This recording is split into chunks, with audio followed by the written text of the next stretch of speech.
देवै सदा वन्दिता सा मां पातु सरस्वती भगवती निःशेषजाड्यापहा।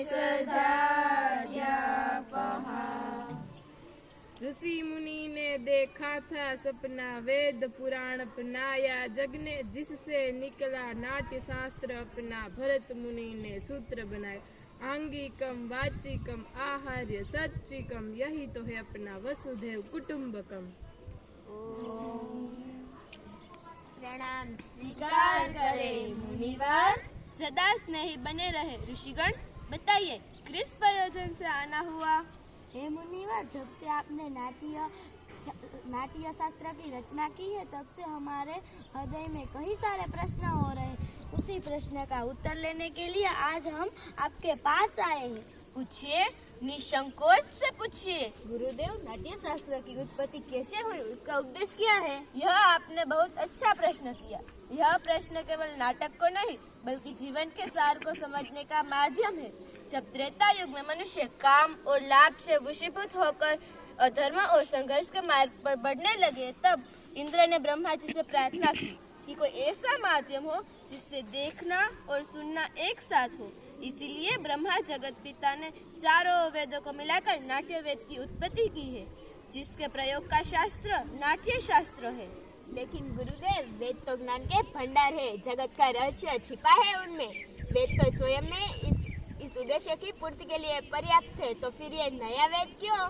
इसलिए क्योंकि वह समस्त जन के लिए सुलभ है। सामान्य जन को नाटक के माध्यम से शिक्षा के मार्ग पर और धर्म के मार्ग पर ले जाया सके। इसीलिए इसी मंगल उद्देश्य के साथ ब्रह्मा जी ने चारों वेदों को मिलाकर नाट्य शास्त्र की उत्पत्ति की है। चारों वेदों का तत्व वो क्या है गुरुदेव? नाटक में ये जो पाठ आप सुन रहे हैं उसको ब्रह्मा जी ने ऋग्वेद से लिया है। इस सुंदर गान का आधार सामवेद है। यजुर्वेद से अभिनय और अथर्ववेद से रस लिया गया है। इन चारों वेदों को लेकर नाट्य शास्त्र की रचना की गई है। गुरुदेव, नाटक केवल देवताओं के लिए बनाया गया है? नहीं, यही संशय दानवों ने ब्रह्मा जी के सामने रखा था। तब ब्रह्मा जी ने उत्तर दिया था कि नाट्य शास्त्र तो सबके लिए है। इसमें तो दानवों, देवताओं और मनुष्यों के शुभ अशुभ कर्मों का उल्लेख किया जाता है।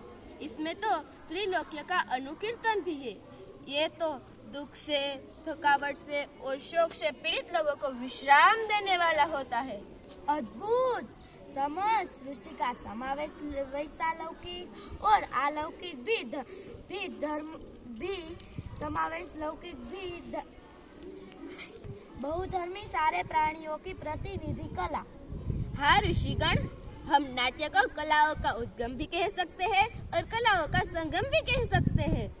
मुनिवर, नाट्य कला एक अद्भुत कला है। इतना ही जरूरी जितना जीवित रहने के लिए श्वास लेना। फिर इस हमारे समाज में इस गंभीरता से क्यों नहीं लेता है? कला और कर्म आवश्यक और अनपेक्षित क्यों समझता है? हम तो कलाकार हैं, नीति के नियंत नहीं। कर्म और कला करना हमारा धर्म है। हमारे विषय में और हमारे कलाओं के विषय में नीतियों और नियंताओं को विचार करना होगा। प्रयोग मानवता को सत्य के मार्ग पर ले जाने का साधन है। रंगमंच धर्म, जाति और भौगोलिक सीमाओं के परे जाकर मानवता की बात करता है। इससे निसंदेह धरती का स्वर्ग बनाया जा सकता है। निसंदेह मुनिवर, कला विहीन समाज तो पशुओं का समाज होता है। इसी आशा और अपेक्षा के साथ कि समाज कला और कलाकारों को वो स्थान दे जिनके वे अधिकारी है, इसलिए मैंने नाट्य शास्त्र को पंचम वेद कहकर पुकारा है। पंचम वेद समस्त वेदों का ज्ञान। ऋषिगण, मेरे पंचकर्मी पुत्र आपके स्वागत के लिए अपनी प्रस्तुति तैयार कर आपकी प्रतीक्षा कर रहे हैं। चलिए और नाटक का आनंद लीजिए। बुद्धि हो इस राष्ट्र की, आशा सभी पुराणों हो, सृष्टि वह आनंद की, जग में सदा संपूर्ण हो।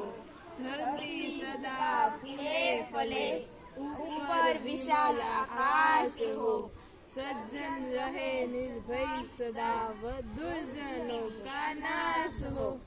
जय नाट्य शास्त्र की।